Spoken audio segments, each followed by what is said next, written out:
All right. That's Well, interesting. we are here today for a really exciting topic that is near and dear to our hearts. So, beyond Copilot, leveraging AI for expert decision making. All right. First off, I encourage everyone to participate. So there's two options. You could use the Q&A, which will reach us behind the scenes, or you could use the chat to communicate with us as well as all attendees. All right. And I'm Carrie Janot, VP Marketing at Insights Now, and your host today. And I have the pleasure of introducing you to our panelists, our very own Chief Research Officer, Greg Stuckey, and President of Agora, John Ennis. So, our audience might know you guys both, but I also want to be sure people understand the expertise around this topic that you're bringing and a sense of that perspective. So, can you guys each share a little background before we dive in? You bet. Well, I'll kick it off then. So, one of the things for me that's always been super fascinating about this particular space is really the fact that technology, for the most part, controls human behavior. So, my entire career as being part of innovation, I've always been involved in the technological aspect of it because it does so much more than just drive automations and things like that in our daily life. It actually controls your behavior a lot more than you think. And even when you know it's controlling your behavior, you're often succumb to it. And simple things of death scrolling and how your thumbs move and fingers move and things like that are all part and parcel. So for me, a lot of my background in this particular area has been studying the human behavior around what information is being shared, how are you digesting that information, and therefore what's the resulting behaviors around it. So, John. Well, yeah, John Ennis. So my background, yeah, I've been involved in computer science and data analysis since I was 17. So I started off my professional career began when I was 17, 32 years ago. It's hard to believe. Writing Fortran code in my dad's company, Institute for Perception, and then I went to college. I did my PhD in math, and then my postdoc in computational neuroscience because I wanted to do something more applied. Math was very abstract. I love math, but I wanted to work on real problems. And that was my first exposure to AI because we were writing Fortran, Fortran code to program spiky neural networks that were meant to. Actually, it was for dedicated to learning how the human brain learns categories. Very relevant to what we're doing now, category learning, nice. And the temporal aspect. And actually, even the implicit stuff. You'll have your patent on the implicit measurements. Implicit measurements are really part and parcel of that whole. A lot of the timing things that happen inside the brain. So that was 3.5 years actually at UC Santa Barbara, and then I went out to back to Virginia to work for my dad's company for a decade. And in about 2015, it was clear that data science was going to play a bigger role. And so I got involved in that. And in 2019, I founded Agora, which is dedicated to helping sensor and consumer science teams implement artificial intelligence. So along the way, I founded a separate tech startup that is at the intersection of AI and Web3. So I did that for 3 years. But I came back to Agora early last year. And something I've really thrown myself into is AI coding. And I've easily put in 1,000, probably 2,000 hours. I mean, just an insane amount of coding last year and this year. 8,000 GitHub commits in 8 months. But I really have gone hard. And I also have learned a lot about image models and video models. I've gotten really interested in, actually, you've probably seen our video ads. I've gotten really interested in that. I think it's great for communication. So, yeah, I've been kind of obsessed with this because I think that we're going through a transition very similar to the invention of the power loom. Not, and people talk about the steam engine. The steam engine by itself didn't cause the mass changes. It was the applications of the steam engine. And the power loom was a great example where now you had a new way of, power away from rivers. And so you had, you had water wheels, but really where it took off was with a steam engine. And now you could have factories where you could be making fabric and it totally destroyed it didn't destroy, but it totally changed weaving. And I think about that almost every day. I wrote a short story about the weavers, and I think people who embrace AI can do really well right now. And we should unlock a lot of things for us. We can talk about that. Yeah, But yeah. I think if you don't do that, you are really hurting yourself, and you can't do that. It's a huge mistake to ignore AI because it's Yeah, I here. think, We're going well, I through it. think it's Yeah. interesting because we throw the word AI out, but a lot of what like we built self-learning models, right? Math's my background, right, too. So with statistics, and Mhm. we were building self-learning models 30 plus years ago. We just didn't have the hardware to do what we could do today. And you had to be super, super specialized to apply them. And Mhm. now this is what I think you're right. Like it's like the steam engine's been built. Like a lot of these models are not necessarily revolutionary per se from the math standpoint, but they are in application quite revolutionary. So Mhm. Yeah. yeah. Okay. Well, So All someone right. had their hand up. Are we taking questions live? Or are they oh putting yeah. questions in chat? How's that working? I saw Yeah. a hand go up. Oh oh, it may have Carrie. gone up because I threw my hand up and I may have hand signals there. So Oh, okay. Oh, I thought Yeah, it was Katie. I was doing, but okay. okay. we don't Well, have Okay. maybe. open questions or chat, but definitely if Okay. there's any questions there, Yep. please use those features and we will keep an eye on that because we can answer Yep. Okay. some in real time as we flow. Oh yeah. Oh, Katie. It was Thanks, Katie. I was Katie. right. Oh yes. Way to go, John. All right. Well, with that covered, let's cover what our agenda is today. So, really exciting lineup. We'll talk a bit about the AI landscape, the areas where Copilot can shine, tips from these experts on the realistic limitations and areas of Mhm. caution, and then what do we need to do to go beyond Copilot? And then finally, we will wrap things up with our formal Q&A at the end. So again, be sure to take advantage of the opportunity to get answers from these experts to your burning AI questions. And we'll try to watch the chat as John was doing throughout. So if you have anything, certainly let us know. So one of the things I think that we're calling this Beyond Copilot, but we wanted to caveat this that Copilot is the tool that we certainly have. Most companies we work with have Copilot or a variation thereof. But what we're talking about today is going to be generally true for all of the general AI tools today as well. And so as we got started on that, one of the things that we wanted to do was take a look at, what are the types of things that you're using. So I'm going to throw up a poll here, get my poll pulled up and launch this poll and see what kind of tools are you using today. And if you're really not into AI yet, there's an option at the bottom for you down there as well, and that is perfectly fine because you'll also still learn quite a bit. And there's probably got to be at least one person that's going like, I'm checking everything. I don't know. Wow. So this is good information. So we've got good movement. Let's see if I can give a few more people participating. Okay, looks like we're getting to a pause here. I'm going to share the results on the screen just so everybody can see as well.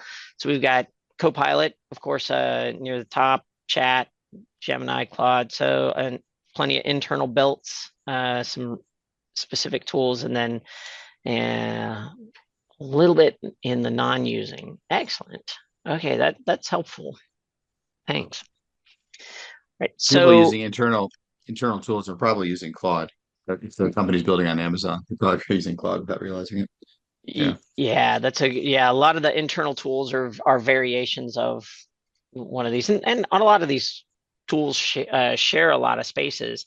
And so I think this is a good transition point. But Yeah, yeah, excellent. And here, I think Greg, you have a ton of experience testing the limits of Copilot. So Mhm. let's start with your thoughts here.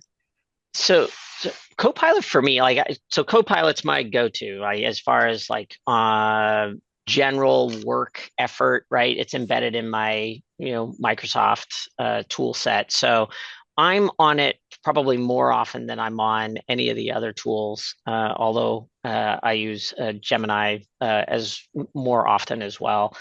I get different things from different tools, but in general, Copilot really shines when I'm using it as a way to help me solve a problem. So my goal with using Copilot is almost always make myself smarter about something. So I use it a lot for discovery. It's really good to help me find things. So if we're looking, let's say, take a piece of research and there's a huge amount of research done on a particular topic, or I have all these old files from, you know, focus groups and this and that and the other thing. And I know there's something in there on a certain topic and I want to go find it.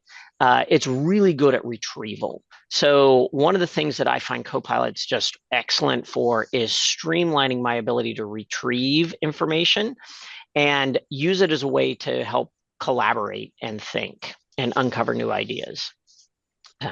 John, what about you? I got a lot of others too. Oh yeah, I think that the chat-based systems in general do, whether they're connected to your files or they're connected to internet search, are great for the information gathering, retrieval, processing, document processing. In fact, it's hard to imagine living without them. I was talking to my wife about that today. Like if it suddenly went away, oh my God, it'd be like a hole in my soul. Like it just would just be this, what would you do? You know, like it would just be a disaster. Um, so yeah, it's almost like it does augment your brain. And I like what you said there, Mhm. Greg, about, increasing your memory. It's like suddenly you kind of can have awareness of much more. I mean, today, just today, in fact, we had a question with a client where we need to get into the details of how does Copilot actually work inside, like if you've got different folders and Yeah. you ask Copilot, look in this folder and tell me the answer, is there any possibility that Copilot might actually be drawing information from another folder? Okay. Yeah. Turns out it might be. But Yeah. I was able to find that out through very extensive discussions with a number of research bots, including ChatGPT and Gemini. But Yep. yeah, it's just it expands your capability tremendously. So you definitely need to be using these tools regularly. Yeah, I really like it for that purpose. I also really love it for helping me be like that critical thinker. Hmm. So if I'm writing something, if I'm working on design, if I'm working on anything, I'm constantly using Copilot to say, well, how might I think about this different? Right. So it's driving my creativity up, saying what other ways could I do it? Um, but back to the retrieval part of the things. One of the things that caught my attention, I don't remember, somebody posted it on LinkedIn, and then it became like a daily habit for me. But uh, instead of just asking it to retrieve what I'm looking at for it to retrieve, I tell it to retrieve that and the top five things it thinks are most similar to that. Because what Yeah. happens with Copilot is it's Yeah. got its own LLM, right? And it's got its own model, and it's going to find the fastest single answer. Well, the fastest single answer might not actually be what your brain needs in that moment in order to either be more creative and or solve the problem. So, and sometimes it's just straight up the wrong answer, right? That could happen. But for the most part, it's often limited. And so asking it to send you more things than you're expecting often is one of my now favorite pieces to do because I think that helps me solve problems better. Great. And then we also were curious how others are using AI today. Yeah, So we do have another poll here. yeah, absolutely. Let me get that popped up.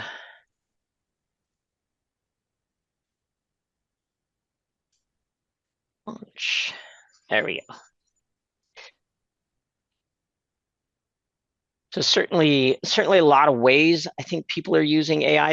I wish there was a way to do an exhaustive list in a Zoom meeting, but as a researcher, but I think I think there's some fun, interesting things that people are doing now, and like John, you and I were curious about like just in general how many people are doing it for I would say all the different types of tasks, including how many people are actually coding nowadays, et cetera, so forth. All right, we're getting pretty good. People are still answering here. That's what happens when you have a longer list. Let's check all that apply. It takes a little while to read. All right, looks like we're stable enough. We'll keep going. So there we go. So what have we got? Summarizing research and insights, top of the list. productivity tasks. Is certainly good education brainstorming up there. 26%, 1 in 4 people doing the coding. That's actually higher than I thought, John. So I think that's a good sign, Mm. certainly, because I think Right. that's a piece that's a missing element, or that we probably none of us got taught in school. Gosh, yeah. Well, you Then, did, but right, the John rest did. of us. I actually didn't take that many coding classes. I took, yeah, yeah, took Fortran. That was it. I read a lot of books though. Okay. Yeah. And then Good. right after this, yeah, that's what I was going to say. So, let's cover that one best practice that you would recommend those who Yeah. joined us are aware of. And you started to Yeah. mention some of this, Greg, earlier. Yeah, I like to. One of my favorite things to do with Copilot is as a go-to tip or trick, if you will, is instead of it asking it to give me an answer, I start with words like "how might I," even if I want it to. If I know what I want it to do for me in a productivity task, I'll start with a "how might I," or I'll phrase those prompts in simple. If I'm just using prompts, to say, how might I do blank blank? How might I learn? How might I explore? How might I?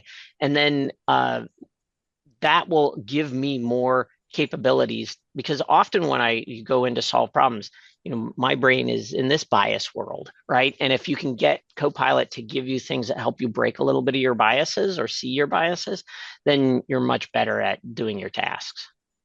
So that's my favorite go-to.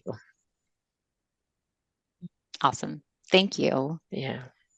So any you do you have any favorites? I know you probably don't prompt engineer a whole lot, John. I'm teasing. Well, I do. First off, I do a lot of prompting to Yeah, I'm get sure you do. prompts. So there's that. And then I do think that, like you said, Greg, for me, I think the most important thing is to be aware that the models are very capable and want to help you, but you have to help them Mm, help you. And I like there's this that. concept of model empathy, where you have to look at the world from the perspective of the bot you are talking to, if you want it to help you properly. And you have to think about, what information does it have access to? What does it understand about what I'm trying to do? And does it have the information it needs to help me? So I think that's That's very right. important. That you have to always be trying to put yourself in the mindset of this extremely intelligent, but you know, somewhat clueless uh, agent, right? Where it has no common sense. It doesn't really understand where you're coming from, Yep. and it wants to help you. It's very, it's like, it can't wait to help you. It's so excited to help you. But it can't do that if it doesn't have the right information. And so for me, I think Mhm. I put a lot of thought into making sure that when I'm talking to a bot, that the bot has what it needs in order to help me. Yeah, So yeah. that's really true. Like I find Copilot really shines as an example when you give it construct. So not only Mm, contextual information about, who you are, what you're trying to do, how you want it to interact, but really simple things like definitions. So mm, we assume that, like, the models, like you said, they're super smart. So, and we don't necessarily know what's in there. We don't actually know, what's its exact definition for a benefit. If you're in sensory and use the word mm, attribute, mm, it might not use the same definition for attribute that you use for attribute. So giving it those, like, this is what I do, and then looking at your prompts and going, well, what words do I need to define, for it within there, so it knows that what definition it needs to use in order to help me the best. And that defining words is a huge, huge value add to any sort of endeavor that I'm working with, or any problem I'm trying to solve. Um, and then templates that, for types of things. mm, Really, if you know the structure of how you want the story to be told, or even if you have any sort of generalized template and put definitions to that, then man, that helps you read faster, it helps you listen faster, it helps you digest faster. So all those things help me as a learner. It's like when you're, I'm with my wife, she can finish my sentences. Well, Copilot can't finish my sentences unless I give it enough information to know. Yeah. So, quick question before Yeah. we Yeah. we move on, that just came in. So, Yeah. building off Greg's comment about using Copilot to break free of our biases, Hmm. doesn't Copilot learn slash pick up on our communication styles and therefore lose that bias? Hmm.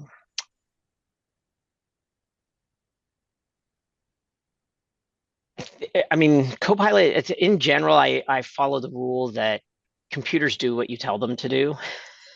So the question is it supposed to, is it in an environment where it's supposed to be learning those biases? Um, Copilot in general, I've been finding does not inherently learn my biases. We were just getting ready to talk about some of the limitations next.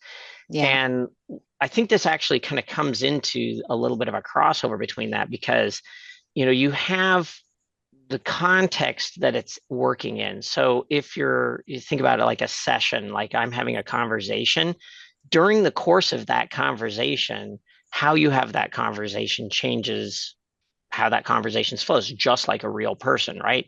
I can kind of walk a real person into my biases as well. I can get self confirmation. I can use my language to make them want to be confrontational. Same thing's true here.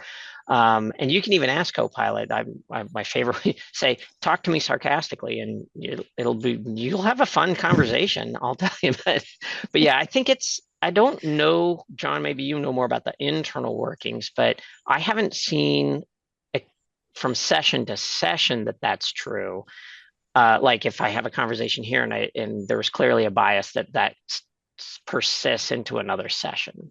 Well, and I could say even just, looking from a marketing standpoint and saying, here's guidelines. I know I've used guidelines that are black and white, they're not changing. Mm, And from one conversation to another, I certainly cannot rely on the fact that it's learned those guidelines and then held them yeah. forward. Yeah, it's not it's not my Yeah. experience. I would say more generally, whatever tool you're using, you should be aware of what the I mean, maybe more than any tool in human history, AI, you really have to understand how the tool that you're operating with is working. And Mm, because it's not it the thing that's weird about AI is it really depends on the skill of the user, but in a way that is not obvious. Like if you're flying an mm, airplane, you know or don't know if you can fly an airplane, right? But everybody can talk and write, and but the way you do it actually really matters. And um, I think it's with whether or not Copilot is, for example, learning the history of your past conversations is going to depend on your organizational settings. You need to know, like for example, does your organization have data history turned on or off? It might vary from mm, organization to organization. true. Definitely varies from tool to tool. Google just launched with Gemini, the Gemini personalization, which you can opt into, but Mm, that's in you have to be ultra for that. But that just launched. ChatGPT's done that for a while, but you mm, need to understand how your tool is set in order to use it properly. So take a minute and learn about the tools you're using. And that's been a lesson my whole life is that learning how your tools work, it really is a great use of your time. yeah. Yeah. Um, yeah, but as far as biases there, you should definitely be aware that all of these models have an extreme bias towards agreeableness out of the box. And you have to be Mm, very yeah. careful. In fact, model-induced psychosis is starting to be a thing where, anyway, that's its own topic. I was gonna Christian, say right? we're just moving naturally right into this next Right. space Yeah, all yeah. of a sudden. Okay. All right. Well, we do have a comment here if we should get to it. I'm not sure. Guide, provide a guide. Yeah. Yes, that's right. Yeah, definitely. In your system preferences too, you can set those sometimes, or you can Mhm. have guides that you load. Yeah, I agree. Okay, Yeah, sorry, that's Carrie, go true. ahead. Yeah, no. So it's certainly some areas where we all know and love the AI tools that we are Yeah. using, but there are definitely some boundaries. So, John, actually, do you want to kick us off on limitations or areas of caution that you would advise? Sure. Well, one thing you obviously we all talked a lot about hallucinations, and Mm, the reality is that everything that one of these models says is a hallucination. That's actually just sometimes the hallucinations are very accurate because it's a simulation. fair Like enough. it, right? It just happens that sometimes the simulation is very close to reality, and other times the simulation is further off. But I think that the tool providers, okay, you have the out of the box model. This is another important thing. You have the model and you have the tool. And most of the time, you are not interacting with the model. In fact, almost never, I would say, Yeah. unless you really have gone out of your way, are you interacting with the underlying model. Almost always, you are interacting with the tool that uses the model. And that tool has these tools have improved. The model is just going to answer. That's what it does. And it'll answer very confidently in whatever tone it's trained to respond. And it could very confidently tell you the wrong thing. Grok very confidently told me that in Virginia, you don't need a front license plate. Well, it turns out that's wrong. And I paid $250 to learn that. Thanks. No, thanks, Grok. That was about a year ago. So you should always be very, very careful that you can follow up and you can ground whatever answers you're getting if the answers are important in the sources. So that's absolutely the number one most important thing. The other thing is to be aware with the agreeableness. To not, you need to specifically ask for criticism, like you were saying, Greg. Yeah. Ask and Yeah. Yeah. and model diversity is very important. If you need to be sure something's right, you need to go to different families of models that have different Yeah. rules. That you need to um, you really need to cross-reference things if you're going to be making important decisions. So those are some of the things I'd say off the top of my head. Yeah, yeah. And I think the other thing for me that's a big limitation is a lot of times when I'm solving problems, the problem can't be solved with one like big giant monstrous prompt, right? I Hmm. you need to go through a whole series of conversations and loops.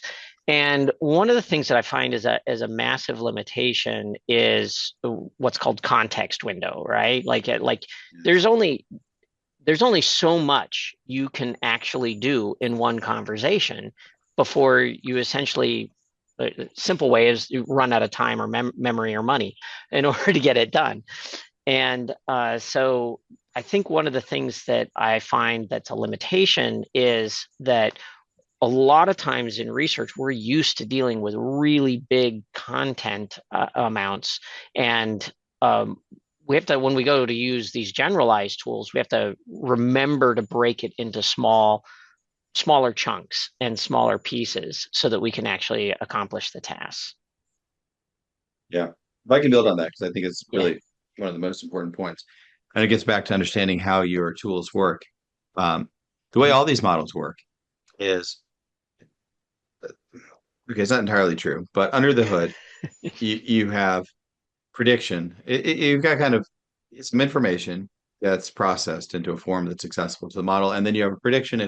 If we knew these things had happened, if we know that we have these things in this order, what do we think comes next? That's kind of the idea, right? And then there's a certain amount of training because it may be that the most likely thing to come next is not actually what you want the model to say, and there's all sort that's Mhm. reinforcement learning. So there's tweaks that happen, but spiritually that's kind of what's going on. And with that, but one of the things that happens is you've got matrix multiplication and lots of matrix multiplication happening, and you can only have so much information going in before you've actually gone to a size that's too large for the matrices to accommodate. Okay, and that's called hitting the end of the context window. You can think of that as like the working memory of the model. And the closer the information is to like the current prompt, the more that the model remembers it, and then you get kind of drift over time. And it's really important to know if you're working with a model that has a large context window or a small context window. You should really try to find that out because it should affect how you work with the model. That if you've ever been talking to one of these models and it just goes off the rails, that's what happened is you ran out of context, especially in the early days of ChatGPT. That would happen. It still happens. I was talking to Gemini the other day. Gemini has a huge context window, but you can fill it up, and you got to be very careful what you put in there. Be very judicious. Every thing that goes in there, they should think of it as precious because you're filling up that context window. Yeah. And it's getting better. There's ways of continuing and rolling windows and stuff. So it is getting better, but you should really be aware of that you've got to be judicious of how you put information into the context window. Yeah. I think simple examples like I was doing segmentation and have all these segments that are loaded in and we're talking about it. And then I asked it to answer a question about one of the segments and it returned to me it's like uh an answer that had absolutely nothing to do with that segment. And then I realized, yeah, I've now essentially gotten to the point where it can't remember, like the segment had a name, but it can't remember that segment's name anymore, essentially. Mm, Right. So you right. run to that, and so that's a big limitation. And again, the solve for that, one of the solves is breaking stuff into smaller chunks. Another solve is, like you said, there's two pieces to it. There's the model and there's a tool. And you could use better tools that can manage some of that for you, and break things into smaller chunks for you. The other thing that's a big limitation that I found is that the models often include information that, from a science standpoint, are not accurate. Or because it doesn't have access, a lot of these models aren't necessarily built on all of the published scientific. So if you get into your specific field, like my background is sensory science, so I get into some really specific sensory elements, and I ask Copilot for a definition or an answer, or to use that particular, it'll either recommend the wrong thing or it will tell me the wrong answer about, for instance, how maybe a pathway works or something along those lines, something more scientific. So sometimes the information that's in that the LLM has as part of its prediction is not going to actually match what you have as science. So to overcome that, again, you're going to have to go to specialized tools. Yeah, And so I think that leads us pretty well to the next topic. But before we go, again, any tips, best practices that you guys would each share here? Sure, sure. So one of my favorite tips actually comes from a colleague of mine, and she said, whenever you get done with something, ask the question, well, what assumptions did you make? So ask the model in the conversations, thank you for that answer. What assumptions were you making when you made that? That I like, we found that especially good when you're trying to find patterns in data, and or you're trying, like when I'm simple thing like, well, I was trying to go back to what people are using it for, like analyzing open text data from consumers, right? Or stories. If you ask it what assumptions it's making, it might throw you back an assumption that doesn't align with the objective of your research. And you go, oh, okay. Again, comes back to what John was saying, which is, if you haven't given it all the context it needs, it might make assumptions that don't align with what you're trying to accomplish. So that one, I think that one's one of my favorites. The other one that is just a no-brainer for me is, anytime I'm working with information from the general internet, I'll ask it for its references. Make sure it's, because it'll usually give you a few of the references, but not all of the references, right? And so you can ask for references, how it found, or especially if there's a statement or a small part of it that you're like, I wonder where that came from. You can ask it to give you a reference, how it came up with that, and it'll tell you how it came up with it. And then you can fact check it. Go actually read the site. A lot of times it'll throw up websites, and I'll go read the website and I'll go, yeah, the information that it's trying to meld here doesn't exist, or the assumption, like it misinterpreted that website based on the context I'm trying, or maybe what an author said, or maybe that's an older piece and there's been a rebuttal, right? And things like that. So checking those references is super helpful. And then a couple of weeks ago, the other thing that came up that I've been finding super helpful is, now that I've finished something and I have like a report, or maybe you've asked it to write you a big document, ask for it to review it for inconsistencies. And this is what John was saying, especially helpful if you go to another model and say, I got this from this model. What's working, what's not? How would you have answered this differently, et cetera, so forth. Right. Yeah, I got a bunch of things to add to that if we have Yeah. time. Well, one thing I would say is, yeah, I want to just say, when it comes to the multiple models, I highly agree with that. But I also would caution people, because this is watch out. Always be aware of the data privacy rules associated with where you're putting things. Because if you have, for example, a company, OpenAI account, and that one is Yeah. okay to use, the guy like to look Gemini, look at this, you got to really be aware of what you're Yeah. putting into which model. And you can anonymize things, and then remove all the confidential information, and then go get something looked at by a different model. But you just really need to be aware of the level of sensitivity of the information and where it's going. Good So point. that is definitely something to watch out for. Another thing I would say is it's very important to work with multiple agents in a session where if you've got, it's better to have to try to divide up the work across multiple chats if you can. That, for example, for the context window, if Mhm. you have some very large document and you need it to be summarized, like okay, you have some main chat going where you're doing something. Okay. Now you might want to ask yourself, you got some big document you need to summarize and put into your other document. Okay. It probably is in your interest to open a different chat to summarize that document rather than filling up the context window of your main chat with the whole document, which isn't even needed. Right. Right. So think about that. And then one other thing is using one chat to get a prompt for another is extremely powerful. Where you say, okay, I'm going to go, I need to do some research on this. I'm going to go ask an expert. Give me a chat, give me a prompt to give to the expert to get more information on this topic. And then you go off to some other session, you get whatever little chat, you come back. That you have to, and in the big picture, you have to believe, and I, for whatever reason, believe this almost, I mean, really since ChatGPT came out, that this is the future. It's going to happen. It's inevitable. And if it's not working for you, it's something that can be learned. You need to ask around, you need to talk to people, talk to models, figure out how to make it work. Don't just decide, oh, well, this doesn't work. It is for sure going to work. And if it doesn't work today, it'll work tomorrow. But this is the future and it's just happening. There's no way around it. Coding is largely over. It's just all happening. And you have to accept that and get good at it.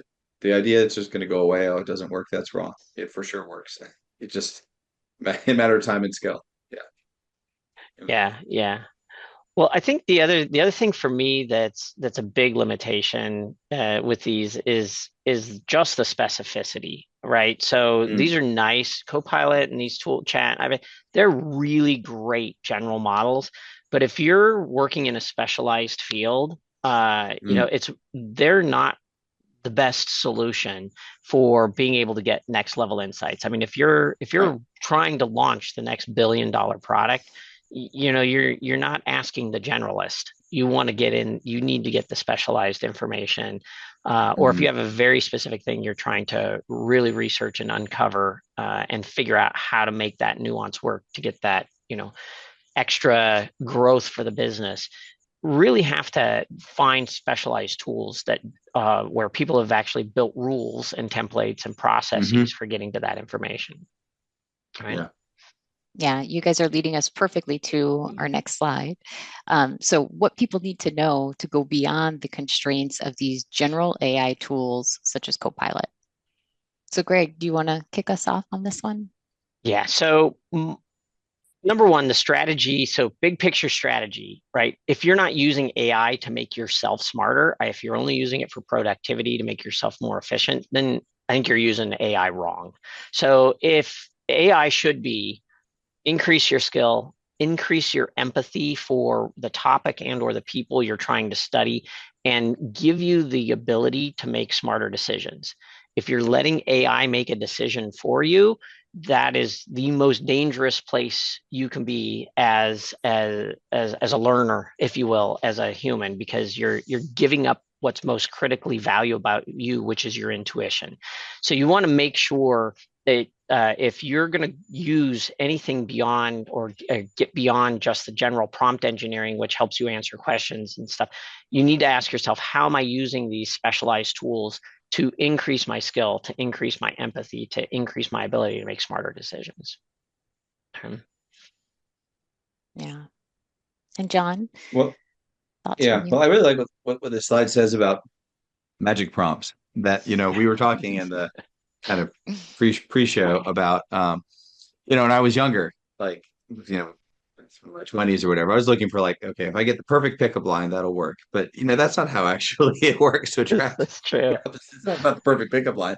It's about being it's about being, yeah, capable, well-rounded. But people are laughing at that. That's funny. Yeah, I mean, It's a great it's analogy, about being this actually. the sort of person that some other people would want to be with, and it's the same way here. Like you're saying, Greg, it's about increasing your capability, your capacity, your intelligence. Your ability to accomplish your goals. Intelligence is the ability to accomplish complex goals, and there are goals. Only a human can decide what the goals are.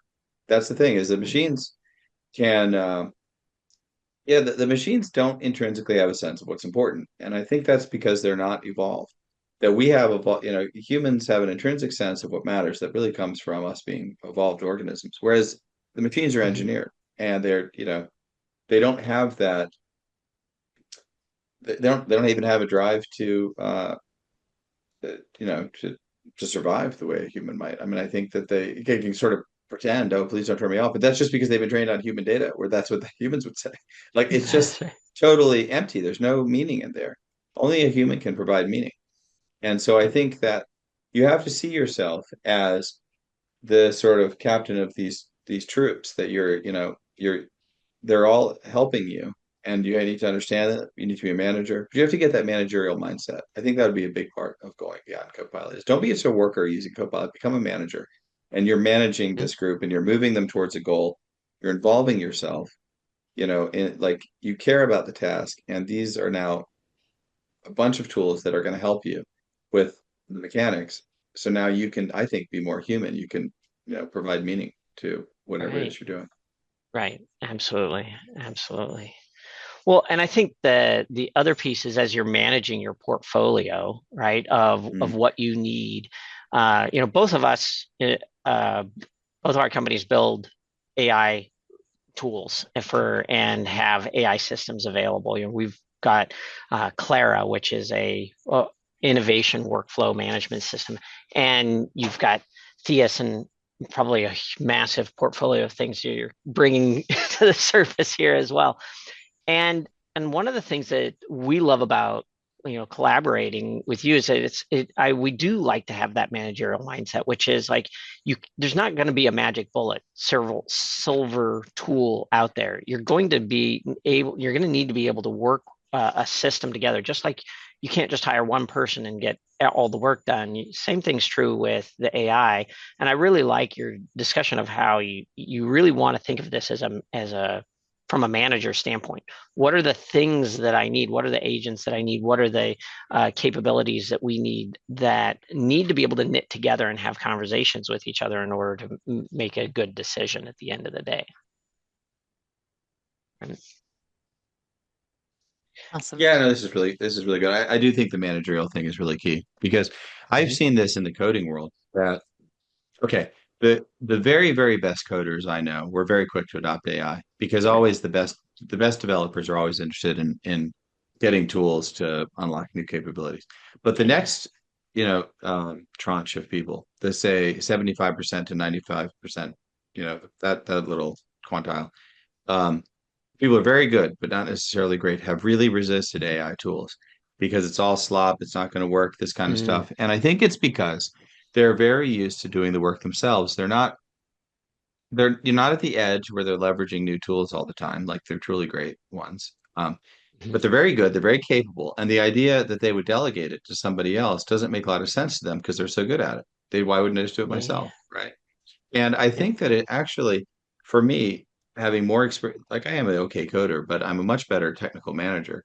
It was much easier for me to adopt AI coding because it's more like management than it is like development.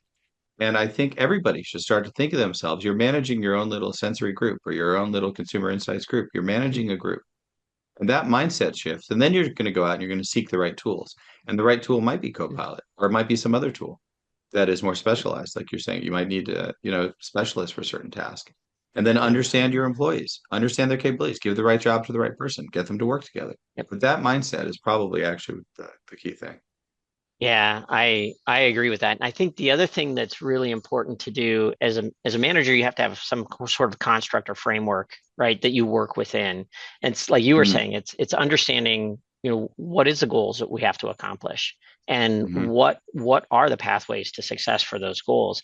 So if you're in an innovation space, right, what are your rules for ensuring success in the field, right? If you're going to bring we work with a lot of consumer packaged goods, right? If you're going to bring a new consumer packaged good from, all idea all the way to launch to the next $1 billion market success, what are all the things that have to happen in order for you to do that? But what's the framework that you're going to get all those agents to all agree on in order to make that Mm, happen, right? So what's mm, that hmm. common belief system? So I always go back to the most simple thing, which is definitions. Like at the bare minimum, you have to have a dictionary of this is how we talk and this is how we communicate. And if, Hmm. and then what is your strategic philosophy, right? At Insights Now, we believe that's a behavioral philosophy because you don't, if Hmm. you want things to be successful, you've got to get people to use them in a healthy, habitual way, right? And you've got to be able to help them improve their own lives. So that all of those things stem from behavioral principles. So if do you have those in place? If you just go out to the co-pilots and the Claudes of the world, they don't have those. You can ask them about behavior and they'll talk to you about it, but they're not going to really be specialized enough to help you create that solid Oh, foundation. that's really interesting. Yeah, yeah. Yeah, because I think that's one of the things really special about Clara is the idea of that unifying framework that you're bringing that Mhm. infuses everything. Because we talk a lot about grounding in facts, but I think the grounding can go one step further into the culture and into the terminology Yeah, and very making true. sure the agents are all on the same page. Yeah. And that's all really very good. I do want to say one more thing about Awesome. ownership, before we go on. I think ownership and management go hand in hand because I do think that um, you think about what does it mean like, okay, you're not the owner of your company. Maybe you are the owner of your company, maybe you're not. But what does it mean to take ownership of something, right? It means that you care about it, that you care about it in a level other than, someone might show up, they do their job, they get their paycheck, they go home, but they're just kind of secretly just waiting to go on vacation the whole time. That person has no sense of ownership over their job. They're just doing a job. And honestly, I think that mindset is really the wrong mindset to go into this revolution with. Because if all you're doing is a job, it's just a matter of time before an agent or a robot does that job.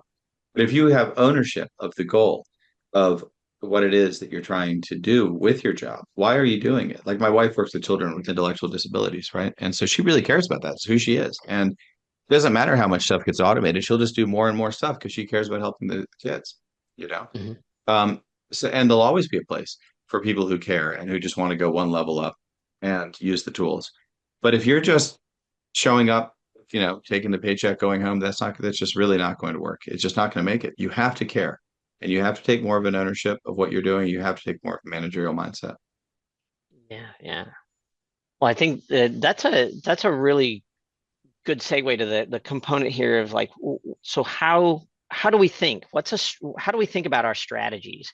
And I know Mm, when we were talking, one of the things that we said was most people are in the prompt world today, and maybe an easy first step for people in thinking is this a system, i.e., a group of things that need to be done, or a process, or is this just a prompt, right? Am I just trying to accomplish or get an answer or try and solve a problem? Or am I really in a place where I need a system? And like you were saying, I'm going to own the goal and manage the team in order to make that happen. And if you're saying yourself, oh, actually, I do want to be that owner. I do want to take that on. That really is my drive is. Then you hmm should be looking more at systems than just thinking that how do I get better at prompts? Prompts hmm can get you there. They're if you're just starting out, they're a nice first step. But really, that understanding systems is that really going to be what's going to take you to the next level. Awesome. hmm Well, thank you Yeah, I both. had a friend. Oh, Oh, yeah. sorry. Okay. Yeah, Add a yeah. little Go for M&A. it, I had a Jonathan. friend who trained with Olympic athletes. He was a rower at Boston University. He was a very good rower, and he trained with a lot of Olympians. And he met Olympians in other sports too, as a result of his Olympian friends. And he said the thing that set a great athlete apart from a good athlete is the great athlete could always explain why they were doing things. That Mm. they didn't just do the thing; they could explain why they did the thing, and that led to no wasted activity, no wasted movement. A very common theme with great athletes is no wasted movement. And I think it's the same thing here, where you need to know, like if you're at the level of prompting, it's very mechanical. It's like I used to teach swing dance, and people want to learn fancy moves, but they wouldn't really know what dancing was. They had no idea what dance. They didn't even care what dancing was. They just want to do fancy moves. Um, you need to care about it. That's the thing that a human can do that a machine can't do is care. Machines don't care. They can't care. Humans care. Think about why you're doing it, then acquire the skills to help you to do it, but have it come from a place of like purpose. because Yeah, that's the thing that you bring as a human that a machine can't bring. very good. Very good. I like it. Yeah, awesome tip. Okay, so as we look into your questions to answer, I did want to note that we have really exciting next steps that you could take to advance your journey beyond Copilot. So we will be dropping some helpful links that you could follow in the chat. Okay, so Insights Now as well as Agora have some great next steps. Greg, John, if you guys want to give any quick overview of that, and then we can dive right into the Q&A. Sure, sure. Well, I'll start. We're spinning up Clara, which is a behavioral AI and system for allowing you to really look at that innovation process. And it's allowing you to build everything on those behavioral frameworks and integrate all the pieces together. So we're at that point now where we're looking to find people that want to do some initial pilot work. So that's an exciting thing. So reach out directly. Certainly, we've got a little video on that got posted there to the link, but certainly just reach out and let's have a conversation. Yeah. And then you can join And for us with John. Right. Oh yeah, right. Yeah, well, that's right. Well, actually, Thea's will be part of Clara, That's right. It will. yeah. That's right. So for me, we've got next week started. We have our AI course, 10-week AI course. It'll be every Tuesday morning Eastern time, and we'll have 2 office hours a week. There's also an exclusive LinkedIn group you get to be a member of by joining the course, and we already have more than 2 dozen people signed up for that. Should be a lot of fun. Um, the recordings will be available, and I'm happy to answer any questions that people might have. They just message me on, say, LinkedIn. I can put my LinkedIn here, and they can contact me if they have questions. Yeah, that'd be great. Great. So let's look back. So let's look at, Any other questions people have? yeah, the Q&A. So let's start I'll just first. drop So my LinkedIn here. this one came in. Thanks, John. This one came in a bit ago, but how do you give Copilot a template? Is it part of your text prompt or do you literally attach a Word template? That's great. For me, I'm literally attaching different types of templates. So it can be a Word document, it could be a Markdown document, it could be, different formats. But I'm normally giving it either a location where a series of templates live, or I'm actually loading in specific documents. Now, the reality is that the models read differently than we read. And we didn't really talk about this much, John, earlier, but one of the things that's a real problem with like Copilot, one of the limitations is if you give it like a research deck to read, yeah, it's not that great at reading that research deck. So same thing's true with templates. If you give it a hyper visual template, it's not going to really know how to interpret that very well. So you've got to think and have empathy more like the model is going to do it, which is really word based. Hmm. Yeah, I mean that's where it does matter, awareness of the tool, because some tools, for example, Copilot, if it's running the OpenAI models, those are primarily word-based. There is some vision capability there, but they're really biased towards words. Whereas the Google models have been multimodal from the very beginning. Gemini actually prompts very well with images. You can it'll read an image natively as a prompt, and it responds really well to images as prompts. So we often do that. If you just have a text document, and you attach a text document, or you copy paste the text in, um, those are going to be approximately the same thing from the model's perspective, unless there's images in the document. Then then the image capabilities will come in. Um, but yeah, you do need to spend a little bit of time learning the capabilities of the tools that you are working with. Just have a chat with Copilot about the capabilities, and That's about the right. other tools that you're working with. Now, one thing you have to be aware of when you do this is kind of funny, but sometimes models will lack self-awareness, where like Gemini 3 doesn't know out of the box about Gemini 3 because it was trained with the data up. So you have to say, search for information about Gemini 3 and then tell me about it. And it'll Yes. go and look up information about itself. So, you know, but really That's only I excellent. have this on my LinkedIn, only the doer learneth. So you just got to practice and try lots of stuff and you will get better at this. So If you have any problems, feel free to reach out to me or Greg. I'm sure either of us Yeah. are happy to answer questions. Okay. Awesome. So the next one is more a comment, but any thoughts on this one? So especially for qualitative research, the big fear is that people who didn't attend just run a transcript and believe whatever gets spit out as a summary without pressure testing what they're being told. Yeah, absolutely. I mean, if as anything, like if you overhear a conversation, right, as a human, you often give it context that it might be completely wrong, and this leads to a lot of human-based embarrassing situations. Same thing's true if you've got actual conversation that's you're reading, and if you're asking somebody to summarize that for you, different people. Like if I ask all of everybody at Insights Now, I say, summarize this for me. I'm going to get 100 different summaries from 100 different people, right? Same thing's true here. So if I don't know the context, I can get partially good information, but I may get some stuff that's wrong out of that. So absolutely, you're right. That bias is for positivity is there. I mean, it might not pick up on things that are true insights within that. If you don't know, like, what was the discussion guide, like that doesn't help you either. But yeah, there is that nuance of like, if you actually were there, you've listened, you've attended, you can learn a lot. This is actually one of I actually like Theus for this, because it's like, if I just if I say, hey, summarize this and give me the answers, I can learn a little bit there. But if I actually have conversations, I say, hey, I want to have a conversation about what's being learned in this session. I actually can learn faster that way. It's still going to bias me, right? I still have to attend to my own biases. I still have to attend to all that. I still want to talk to the real moderator who talked to those people, things like that. But but self-awareness is an important part of this, and knowing that the models aren't, perfect. It's not going to replicate. If you ask it to do the task twice, it'll do the task two different ways, purposefully built that way, right? It's not trying to do the exact same thing perfectly. It's a model after all. All right. Do we want to squeeze in one more? We're nearly at time, but Okay. We get one more. Quick thoughts on, since everyone's adding AI to the research offerings, any tips on how I should evaluate them?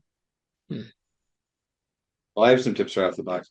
But no, Go for it. if someone can't explain to you how something is working, then that's a big red flag, right?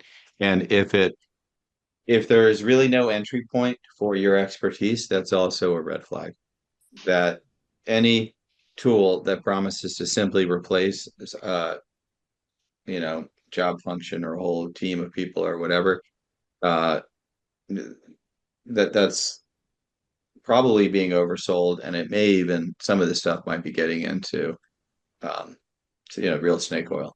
So I think that you should really strive for the various entry points for your knowledge, your expertise, your skill. And if there aren't any, if you can't understand what's going on, if there can't be explained to you in simple terms what's actually happening, then it's almost certainly something you should run away from. That's what I would say. Yeah. Okay, Yeah. great. I agree. If it promises to make decisions for you, right? To me, that's the thing I was saying. That's always a tough one. Like,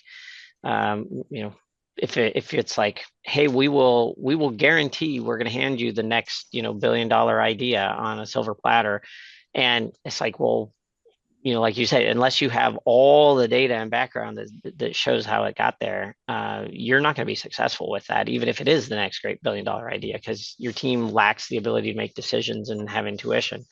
So for me, yeah, one of the big things, in addition to what you said, is the ability to add your own expertise to the system. So if it's a kind of a push a button,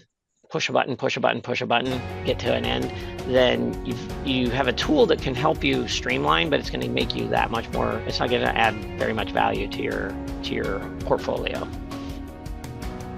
Yeah, it should be an amplifier, not a replacement. Yeah, amplify. I like that. That's a good way to say it. I like that. All right. we're just at time. So again, thank you everyone for joining us. Thank you so much, Greg and John. You're welcome. Yeah, pleasure. Thanks a lot. Absolutely. Bye, everybody. Thanks for coming. Take care. All right, everybody. Thank you. All right, bye.